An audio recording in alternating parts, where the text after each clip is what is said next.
World News Tonight, George Bush's ideas to affect the price of energy and the man he wants to run the Treasury Department.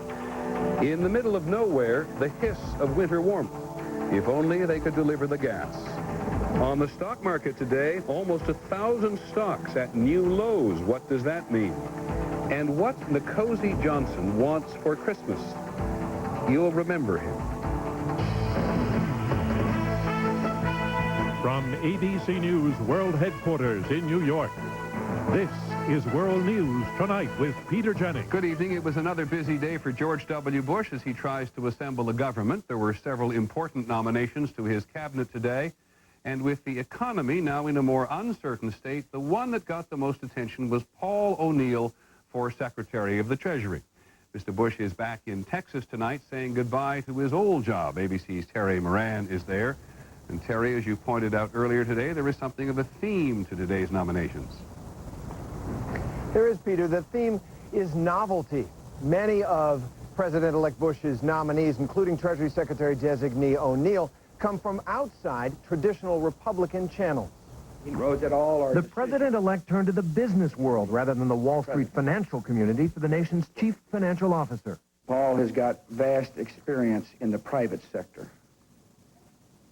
He has run large corporations. And even more importantly, has employed large numbers of people. The 65-year-old O'Neill recently retired after 13 years as chairman of Alcoa, the aluminum giant, where he was credited with improving manufacturing efficiencies. But conservatives may have concerns. In 1992, O'Neill advocated a tax on gasoline, an idea Bush has long scorned. Today, O'Neill tried to make clear he knew who would make policy in the new administration. I am here substantially because I believe the president-elect I have the right ideas about where our economy should go. Bush, answering questions, backed away from his recent pessimistic talk about the economy and tried to reassure the markets about his readiness to respond to a possible downturn. We have a plan, the cornerstone of which will be tax relief, free trade, Social Security reform, less regulations. And Bush said he would try to bring down soaring energy prices by jawboning OPEC nations into reducing crude oil prices. To make sure they understand that they got to treat their friend, the United States, and our market with ease. They can't be punishing our friend. Tomorrow, Bush will resign as Texas governor in a ceremony at the State House, and he was already sounding nostalgic. I'm going to miss this place. I'll always be a Texan. Now, with markets softening and many economic indicators also wobbly, the president-elect may not have much time to savor his move before he must tackle problems he never had to face here in Austin. Peter? Thanks very much, Terry Moran in Texas. Bad day on Wall Street, the 7th consecutive losing day for technology stocks. The NASDAQ was down over 178 points, which is a 7% loss in one day. The Dow Jones Industrial Average was down over 265 points to close at 10,318. And ABC's Betsy Stark is here to tell us why. That's an ugly day of selling on Wall Street today. It sure is, Peter. Investors just want it to stop. The scope of the damage today was amazing. We put together a graphic to show you just how bad it was. Of the roughly 4,000 stocks that trade on the NASDAQ, more than 900 of them made new lows today. That is huge. And take a look at the companies that made new lows: Cisco, Yahoo, Microsoft, 3Com, JDS Uniphase, Amazon, eBay, Dell. Those are the bluest of the blue chip stocks. In Wall Street parlance, no place to hide. Well, so what does it tell us these big names are going down? Well, what it tells us, not that these companies don't have any value, but that if the economy is slowing down, if businesses are going to cut the amount of money they're spending on technology, then that means there's going to be, those companies aren't worth what they were before. And do people see a bottom of this? Going to keep going? There's a lot of fear in the market right now, Peter. As one analyst put it to me today, nobody wants to get in the way of a falling knife. They're afraid to get in there and buy. It's going to take some good news, either companies coming out and saying, we've made our numbers, or maybe an interest rate cut from the Federal Reserve ahead of schedule. The meeting's not until the end of January. But everybody's cautious about putting money into new development in their corporations. They're worried about investing a lot of money. They don't have the money right now to spend on technology, and that's they're taking it out on technology stocks. Okay, many thanks, Betsy Stark. Now, in Denver today, the Energy Secretary Bill Richardson convened a summit to discuss the electricity crisis in California, which is a problem throughout the West now. He asked the Western governors to support a cap on electricity prices, and he also extended his order forcing Western suppliers to sell electricity to California for another week. ABC's Neil Karlinski is there. Today, governors from 5 Western states met with federal energy officials and utility companies to discuss California's energy crisis, a crisis now having a serious effect on their states. It threatens to overtake other states and, in fact, engulf the entire West in a very, very serious problem. Energy Secretary Bill Richardson recognized the problem, but he was unable to come up with any long-term solution. State officials say power plant operators are getting rich off the electricity shortage. Businesses and homeowners and individual citizens are being held captive to these outrageously obscene, extortionist prices. Today, one plant operator responded. Everybody wants power, and nobody wants to cut back. When they want power, they're willing to pay whatever price is necessary to get the power. The shortage was caused by a lack of new generating facilities, which weren't built because of California deregulation. To help the state, federal directives require Western states to sell power to California. But it isn't surplus power, which forces the states to buy high-priced electricity for themselves on the open market. And that's left consumers with higher costs. I think it's unbelievable. I don't understand. We sell it to California and then we buy it back. In a move that may help California utilities keep up with rising costs, their governor has warned he will push for consumer rate hikes. But that won't help other Western states, which are now being asked to continue giving up precious electricity to keep the lights on in California. Neil Karlinski, ABC News, Denver. We'll continue this in just a moment when we come back. The energy source that lies at the top of the world. And then later in the broadcast tonight, bridging the divide. How will George Bush and black Americans get along? This is World News Tonight with Peter Jennings. Brought to you by Prudential.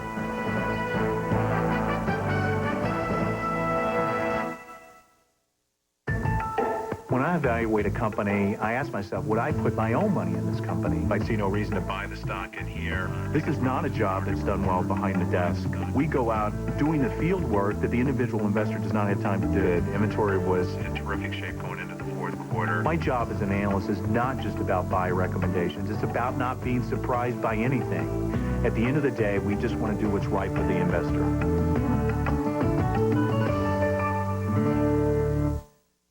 Super Bowl Sunday, in a special multimedia event, Publishers Clearinghouse will surprise someone with $10 million. Watch your mail or go to PCH.com. Enter, and the winner could be you. If it isn't purple, it isn't Prilosec. Isn't it Prilosec time for you? Ask your doctor about the purple pill they call Prilosec.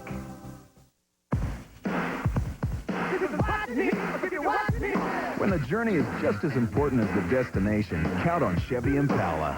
Now, make your money count with as low as 5.9% APR on the 2001 Impala. That's $966 in average finance savings. And with more overall room than Taurus, Camry, and Accord, getting there is just as enjoyable as being there.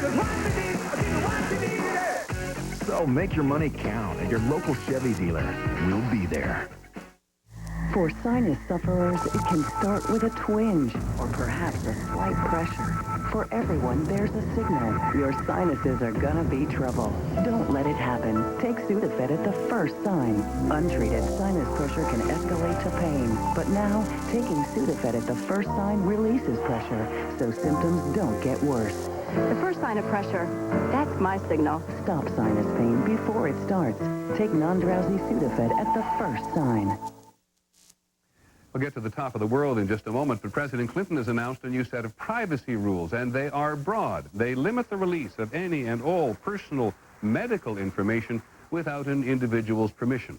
The president said that health insurance companies, for example, should not be able to share medical records with mortgage companies lest they be used to deny someone a loan, or with employers who might use them to fire workers.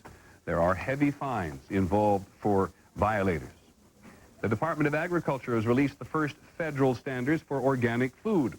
From now on, there can be no genetic engineering or irradiation in the production of foods that are labeled organic. Current rules on organic labeling vary widely from state to state. Well, it's clear from the presidential campaign, not to mention a colder winter than anticipated, that this business of sufficient, affordable energy is going to be with the country for a while. And when we learn, as we did today, that the country's natural gas reserves are 18% below normal, well, there's a lot more talk about exploration. There are any number of places to go. And at the very top of the list today for the natural gas companies is at the top of the world. ABC's Kevin Newman has just been there. Right in the middle of a northern nowhere sits a little green hut. And inside, a small natural gas pump delivers barely a hiss of winter warmth to the very few Aboriginal people who live near here. It's a fraction of what's possible. Geologists know the reserves still buried are enormous, the largest untapped supply of natural gas on the continent. Enough, they believe, to supply America's needs for the next 20 years, and then some.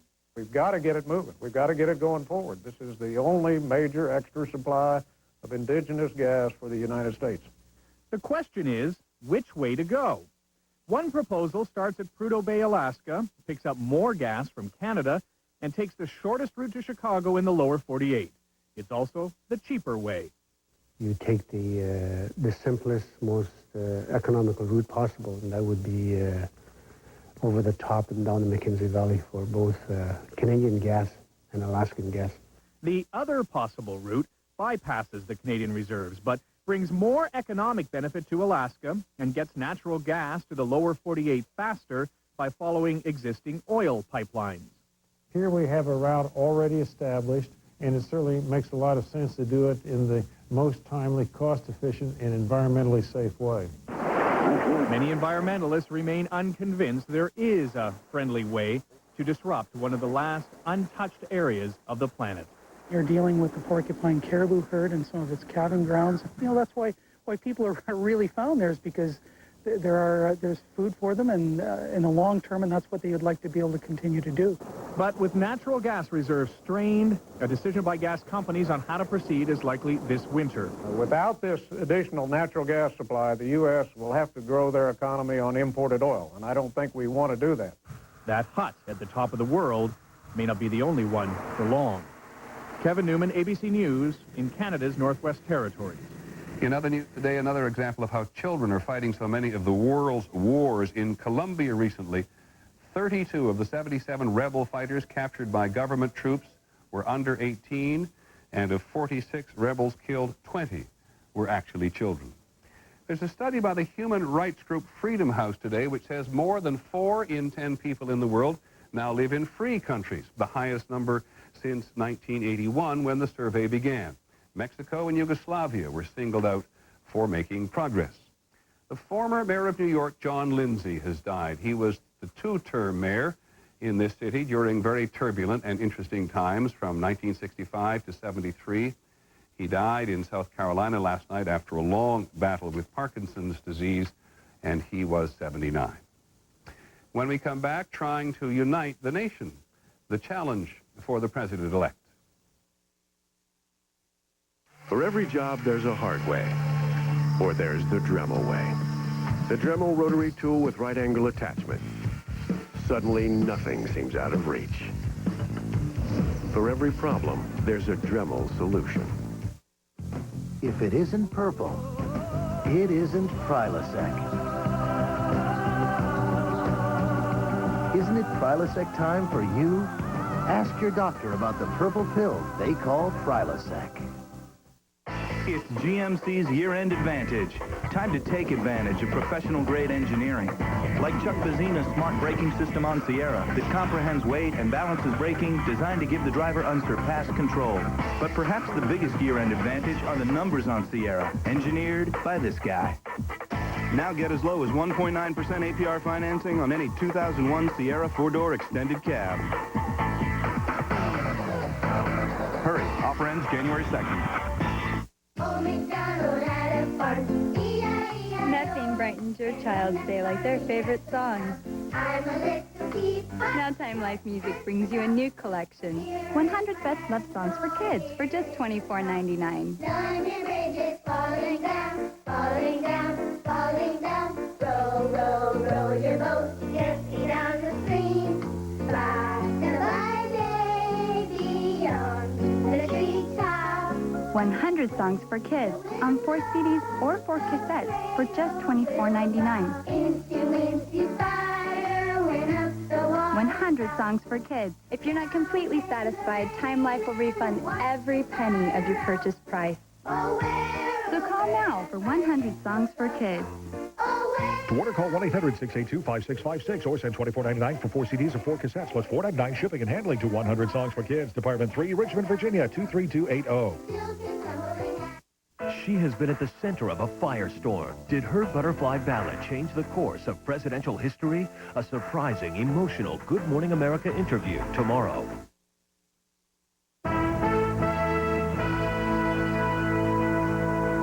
We're going to devote quite a lot of time between now and the inauguration to some of the things that will test George Bush's ability to lead.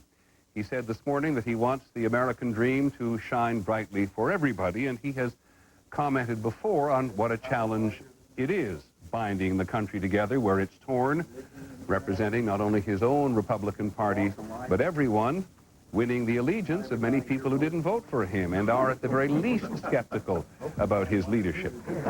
We're going to begin with Black America. As we know, on election night, Black Americans rejected Mr. Bush by a margin of 9-1. Our exit polls tell us part of the story. A huge majority of Black Americans believe that government should do more, which is beneficial to them. And while some significant change in America has occurred under Republican presidents, some of today's most outspoken black leaders have an aversion to the Republican Party. First, here's ABC's Carol Simpson. No matter that he calls himself compassionate and inclusive, George W. Bush has not made any headway with African Americans. We did not hear our voice being spoken or our words or our desires being articulated by the Republican candidate, now president-elect. Black voters are quick to point out things he did during the campaign, which they say show he was not really serious about winning their allegiance. We conservatives believe in opportunity. Speaking at Bob Jones University, which forbids interracial dating. Refusing to take a stand on flying the Confederate flag over South Carolina's state capitol. And authorizing the executions of more convicts, many of them black, than any other governor in the country. On top of all this, George W. Bush is opposed to affirmative action. That's the policy many blacks say is responsible for their advancement in society. When you come down on the wrong side of the death penalty question, when you come down on the wrong side of the affirmative action question, when you come down on the wrong side of the education question, I could go on and on. There's clearly a divide between what Mr. Bush thinks is best for Black America and what Black America thinks is best for itself. I don't really believe that he really is concerned for the blacks. Most African Americans feel as though if the Republicans are in, that they're not getting a fair shake. Then you remind black voters that Bush's first appointments to powerful administration jobs were blacks, Colin Powell and Condoleezza Rice.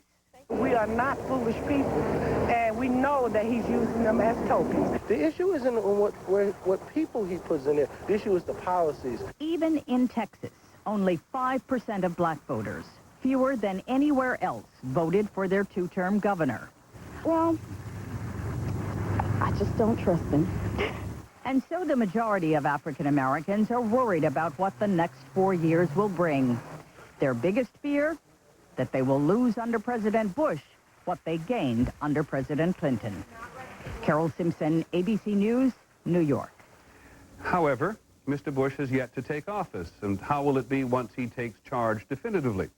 One writer asked in the Wall Street Journal today, will black Americans be eternal victims? Will Mr. Bush and millions of blacks be permanently estranged? Here's ABC's John Martin. As usual, it took a comedian to say what many Americans are thinking. Give Bush credit. You realize Bush has now named more black people to his administration than voted for him. Today, George W. Bush signaled his intention to mend fences with black Americans. I got a lot of work to do, but you know what? I welcome the opportunity. I look forward to the chance. Georgetown law professor Cheryl Cashin worked in the first Clinton White House. Will it be important for him to reach out? I mean, will it be necessary? Maybe not necessary, but definitely important. From California. Important for several reasons. Republicans hold only a 5-vote majority in Congress, so the 38 black votes lined up by this member, Eddie Bernice Johnson, will be crucial. She is the new chair of the Black Caucus. The consequences that ignoring us means that his programs will not probably be successful. Mr. Bush says he wants to build bridges to the White House and gain support among blacks, but the question is whether that's feasible without antagonizing his political base. For their part, black leaders say that without Bush's support on the issues which matter to them, they will mobilize and work extra hard to get the vote out next time in even greater numbers for the Democrats. John Martin, ABC News, Washington. But that's 4 years from now. A closer look for today. When we come back, an extraordinary boy. It affects millions of people each year, and yet many don't even know they have it. It's called high blood pressure. And while we've learned a lot about high blood pressure, medical research continues so we might someday eliminate this silent killer. If you have high blood pressure or you think you might have high blood pressure, we'd like to talk with you. Qualified participants will receive a study-related medical evaluation and study medicine. To learn more, call toll-free 1-877-BP for life. I love corn on the cob. Not just corn, I love corn on the cob. And Super Polygrip holds my dentures very tight. It does the job. It holds all day, right through dinner. With Super Polygrip, I eat all the corn I want. I'm ready, ready as anybody can be. I'm ready, ready as anybody can be. Yeah. Are you ready to ask your doctor about Viagra? Get ready. Ask your doctor if a free sample of Viagra is right for you. Well, I'm ready for you. I hope you're ready for me. I've had the same lawnmower for 20 years. And the same car for 14 years. And the fridge. The fridge. Bought it cheap in '62. Nothing lasts forever. Still looks great. We need a new one. At your local brand store, great value, selection, and service allow you to focus on the more important things in life. Now, about the car. It's a classic. Like my husband. Brand Source. We're your neighborhood experts.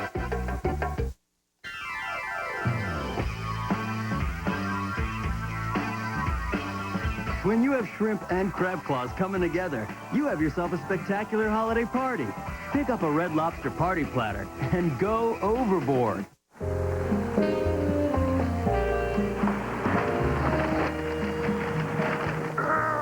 You don't need to go to extremes to afford a great car. Not at Oldsmobile's Zero to Pay Drive Away, 0 down plus 0 payments, and 0 interest for 1 full year for qualified buyers on the fun-to drive Alero. That's right, absolutely 0 to pay for 1 entire year on every 2000 and 2001 Oldsmobile. Limitations apply. Call for details. Drop everything and see your Oldsmobile dealer today.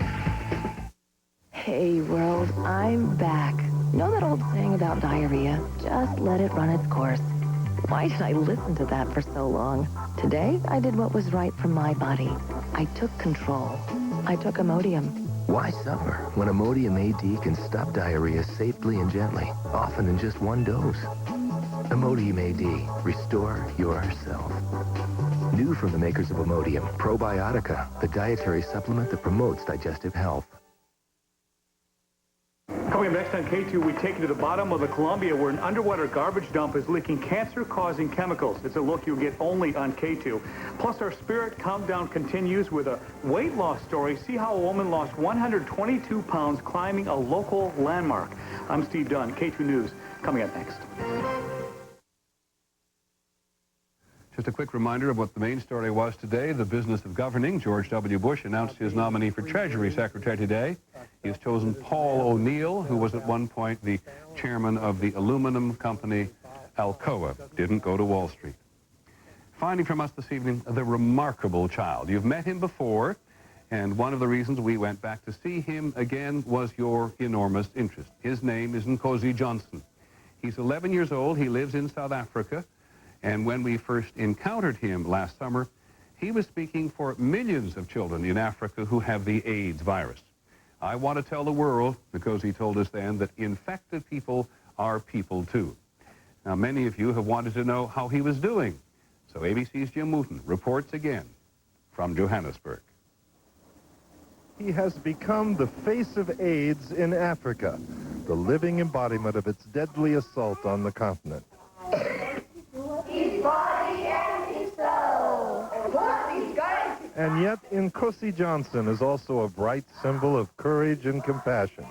Listen to the one item on his Christmas wish list. I actually think this Christmas we can get all the money for more our big dream house. His dream house, he's already picked it out, is a larger version of Nkosi's Haven, the home in Johannesburg his adoptive mother, Gail, runs for HIV-positive women and their children. We're full. This is a small house. And I face the other mothers who are HIV. They are dying. The new place would shelter 100 more, and that's what Nkosi would like for Christmas. What do you want for yourself? I haven't thought of that. I just thought about the other mothers out there. He's such a tiny, fragile kid, but he survived longer than any African child born with AIDS because his mother could afford the expensive drugs that increase longevity. How are you feeling? Yeah, fine. But he's not fine. Put your feet in first. He has pneumonia. He's losing weight, and he won't take the drugs anymore because of side effects like diarrhea. Mom said it's my... I can choose. You want to stop it? Stop it. So I said, Mom, stopping. I'm allowing him to make his own decision about his body. He knows what's happening inside of him. After 9 years of caring for him, she treasures every moment without counting how many remain. Should we get them one each, a gladiator as well? Yeah. How did you learn to be so brave? I'm not going to give up. I've got a lot of work to do for the others, mothers and children out there. Not going to give up. Yeah. Jim Wooten, ABC News, Johannesburg. That's our report on World News Tonight. Good night.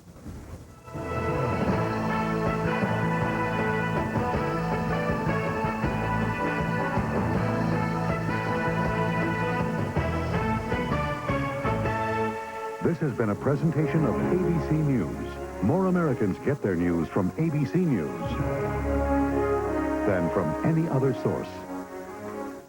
Tomorrow, the diamonds which finance war. How to make sure you're not wearing one. The mark of morality. Watch ABC's World News Tonight with Peter Jennings. In this season of miracles, this is the one place that needs one. I've got 6 months to live. The People's Choice Award nominee for Best New Drama. Problem. Don't worry, we're going to take care of you. An all-new Gideon's Crossing, tonight at 10/9 Central on ABC. Connecting you to your world. This is K2 News.